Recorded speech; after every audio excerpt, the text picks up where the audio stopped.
What if a single deal, inked not in the glittering halls of Paris or Washington, but in the heart of West Africa, could upend the very fate of an entire continent and send tremors racing through the world's corridors of power? Western leaders are caught off guard, their once iron grip on African policy suddenly uncertain. Across the continent, presidents, parliamentarians, students, and ordinary citizens are riveted. The same question echoes from the markets of Lagos to the classrooms of Nairobi, from bustling Dakar to the dusty roads of Ouagadougou. What comes next?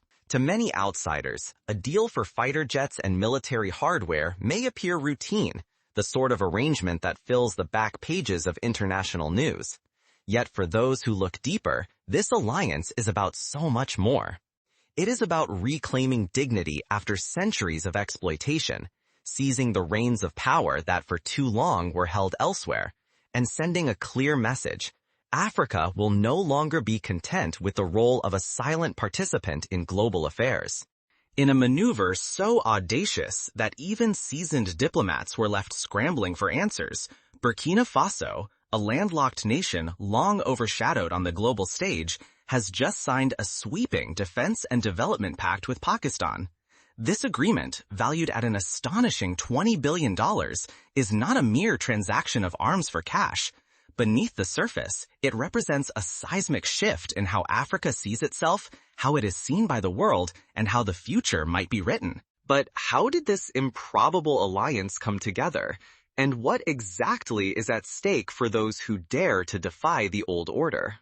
For generations, Africa has been told, sometimes gently, sometimes with the cold force of economic threat, to stay in its lane. It has relied on foreign aid, often with strings attached, and has been shut out of those smoke-filled rooms where the world's real decisions are made. Its nations have been forced to accept whatever technology or security the West was willing to dole out, always at a price, always with reminders of its supposed limitations. Today, Burkina Faso has ripped up that script by forging a historic alliance with Pakistan, a fellow nation from the global south, itself no stranger to colonial scars. It has thrown down an unmistakable gauntlet. Africa will no longer be dictated to. Its future will not be written by foreign hands. To understand, we must look back. For centuries, Africa's skies and its future were ruled by others. History has cast Africa as the continent spoken for, not listened to. In the echoing chambers of global power, African voices have faded under the weight of foreign interests. Their choices were shaped by outsiders who prospered from Africa's weakness, drawing resources out while dictating terms from afar. The stakes could not be higher. If the world ignores this moment, Africa risks remaining voiceless and dependent, locked in cycles of poverty and insecurity. But if this path is followed, of equal partnerships, self-determination, and building enduring wealth, the continent could finally claim its full share of prosperity and influence. The world is reeling. This is not only Burkina Faso's story. It is the spark that could ignite a new African era, much as the Bandung Conference in the 1950s galvanized the global south. Burkina Faso and its neighbors were routinely pressured to purchase outdated Western weapons, scraps of old technology, sometimes decades behind the cutting edge, designed to keep them dependent and docile. These were not deals made for progress, but shackles that maintained the status quo, ensuring African nations remained manageable and constrained. But the era of silence is ending. The age of dependency is being challenged. And in Burkina Faso, one leader has emerged to defy the old script. Captain Ibrahim Traoré. The unspoken message from the world's historic powers was unmistakable. Africa must not rise. Independence would be tolerated only so long as it posed no real challenge to the global hierarchy. Sovereignty became an empty word, overshadowed by foreign aid, obsolete arms, and policies dictated from afar. Consider the notorious example of arms embargoes in apartheid-era South Africa, or the way Ghana's post-independence leader Kwame Nkrumah was undermined when he tried to build Pan-African institutions. The same playbook was repeated across the continent. The stakes could not be higher. If African nations fail to seize control of their own security and future, they risk remaining exposed, perpetually subject to foreign interference, their destinies forever out of their grasp. Generations stand to lose sovereignty, prosperity, and the pride that comes with true self-determination. The lessons of history, from the Berlin Conference to more recent interventions in Libya and the Sahel, are clear. Those who do not build their own shields remain forever vulnerable. But this struggle is not Africa's alone. Across the Indian subcontinent, Pakistan too bore the scars of colonial domination. Once denied the means to defend itself, Pakistan chose to break the chains, building its own defense industry, rising from enforced weakness to self-reliance, and forging a new identity on the world stage. In the 1970s and 80s, Pakistan's engineers, against all odds and under international sanctions, developed their own fire aircraft and missile programs, turning the country from a perennial arms buyer into a producer and exporter. Why does the West bristle at jets painted in Burkina Faso's colors? Now, a landmark pact with Pakistan signals a turning point, one that could redefine not just Burkina Faso's destiny, but the future of the entire continent. This is more than a deal. It is a declaration of intent, a line drawn in the sand. Captain Traoré's rise is itself a parable of resistance. In a country battered by terrorism, coups, and chronic underinvestment, he has positioned himself not as a caretaker, but as a visionary. Drawing inspiration from leaders like Thomas Sankara, Burkina Faso's martyred revolutionary, he has declared that the nation's dignity is not negotiable.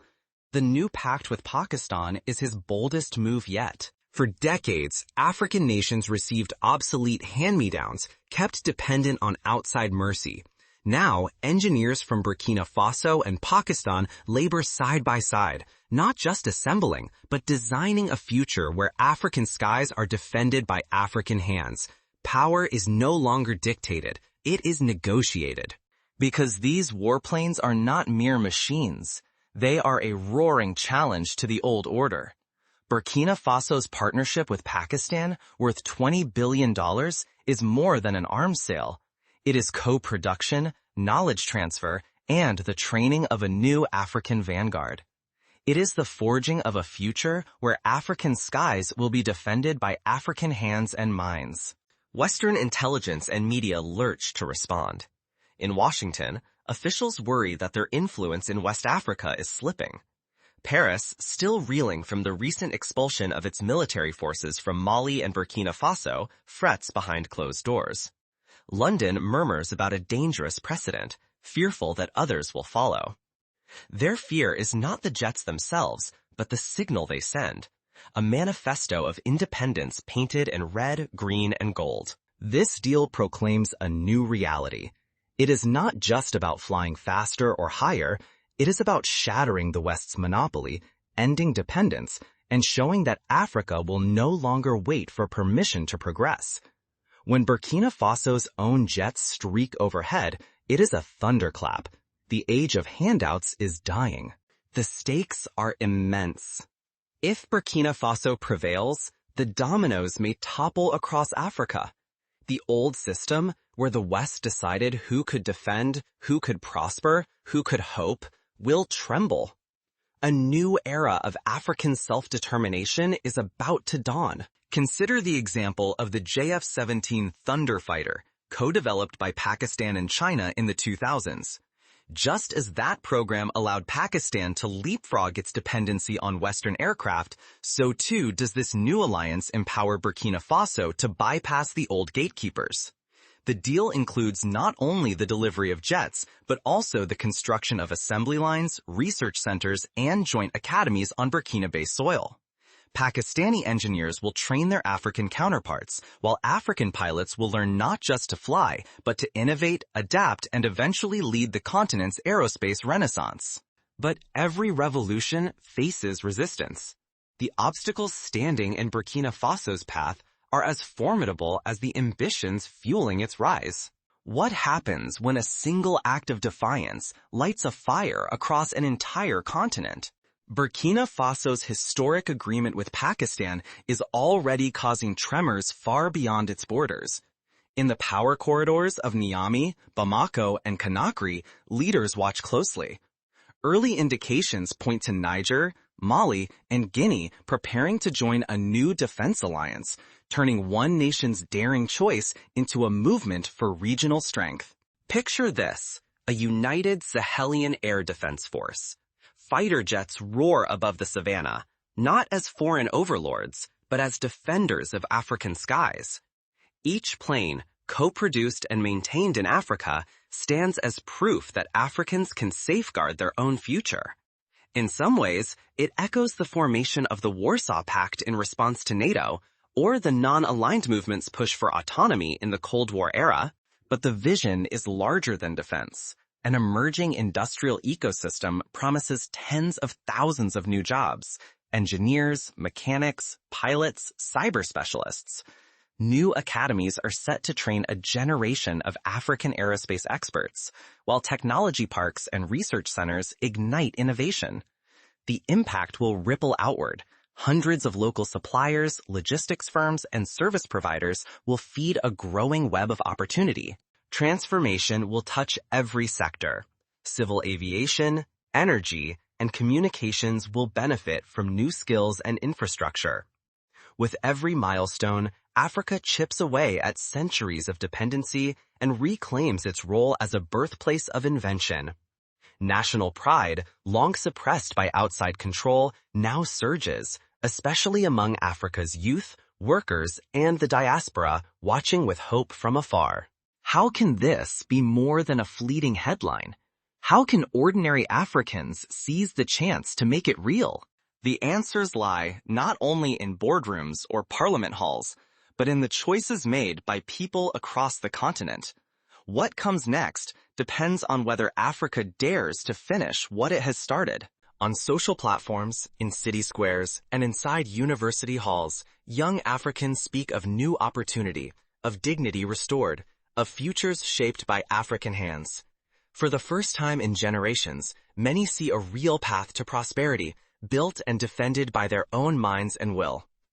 The hashtag Africa Rises trends across the continent, and local media run profiles of engineers and pilots once forced to seek jobs abroad, now returning home to build something lasting.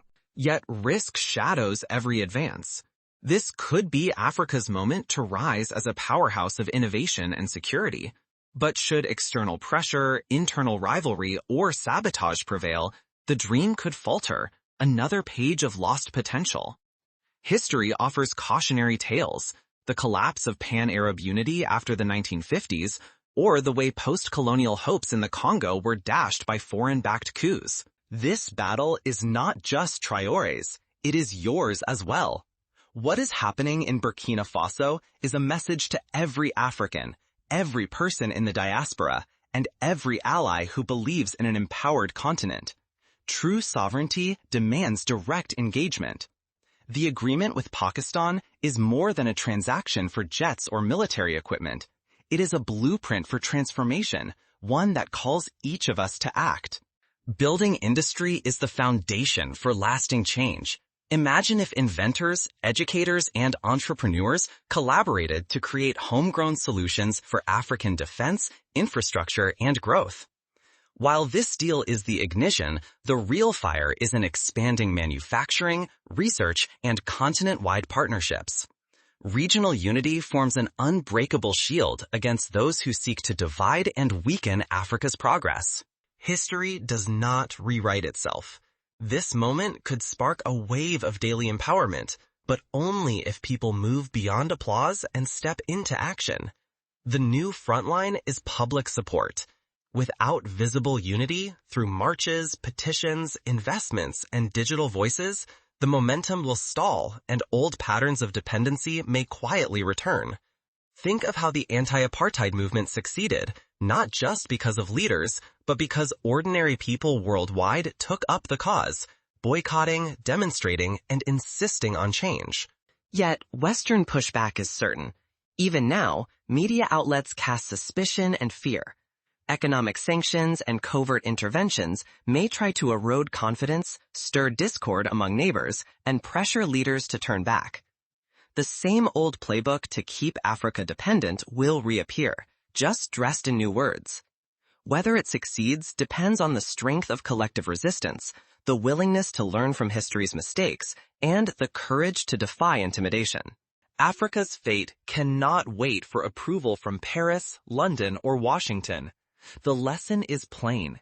Those who wait to be handed their freedom remain forever bound. The continent's future hangs on the willingness to seize what is rightfully its own, through bold decisions like this and the daily choices of millions. So, what will you do as Africa stands on the edge of transformation? This agreement proves that sovereignty is never given as a gift. It is earned with courage and sacrifice. If people stand together, this could mark the dawn of a new era. But if action falters, history is clear. The forces of the past are always waiting to reclaim the future. The world is watching, and the next steps taken will echo far beyond Burkina Faso. How far are you willing to go to defend this new vision for Africa? In practical terms, this means supporting local startups, lobbying governments to reinvest defense savings into education, and building new platforms where African inventors can share knowledge. It means challenging media stereotypes, celebrating African achievements, and demanding transparency from both local leaders and foreign partners. Everyone has a stake. Business owners can invest in local supply chains. Young people can pursue careers in science, technology, and defense. Artists and journalists can shift the narrative to one of pride rather than pity. Diaspora communities can open new channels for trade, technology, and advocacy. Teachers can inspire a generation to see themselves as agents of change, not bystanders. The roar of the jets is only the beginning. Will you rise to meet this moment, or watch from below? But do not be deceived. The stakes have never been higher. Joining this new chapter may determine whether future generations inherit prosperity or remain trapped in cycles of outside control. It could mean dignity, security, and shared wealth, or another century spent waiting while others dictate the terms of progress. We are standing at the threshold of a new era. With this unprecedented $20 billion pact, Burkina Faso has not merely purchased fighter jets, it has boldly claimed the right to shape its destiny, and perhaps the destiny of an entire continent. The world's balance is shifting. The question is no longer if Africa will rise, but who will rise with her. This is about far more than military might. It is about dignity reclaimed after generations of imposed dependence. It is about young Africans gazing skyward, seeing their own flag carried aloft, not as a token of charity, but as a testament to ability, ambition, and collaboration. For decades, Africa's story was written by foreign hands. Now, the pen belongs to Africans themselves. Seizing this future requires more than applause from the sidelines. It demands real action, courageous partnership, and faith that Africa can be more than a customer for the old world's ambitions. It calls for citizens to support leaders who risk everything for sovereignty, to insist on agreements that deliver knowledge, progress, and opportunity, not just arms or fleeting aid. This is both an invitation and a challenge. The choice is yours. Join those forging a new legacy, or watch as history is made without you. Because this is not the final flight. It is the first. The world you wake up to tomorrow depends on what you dare to do today. So, as the world listens to the thunder of engines across the Sahel, remember, what began as a pact between two nations could become a movement that reshapes the world. The next chapter belongs to those who dare to believe, to build, and to rise. The legacy of this deal will not be written by the signatures on a contract, but by the hands that build, the minds that dream, and the communities that unite. Will Africa's sons and daughters answer the call? Or will the old order quietly reclaim what it has lost? The answer, as always, rests not merely in leaders' boldness, but in the people's resolve.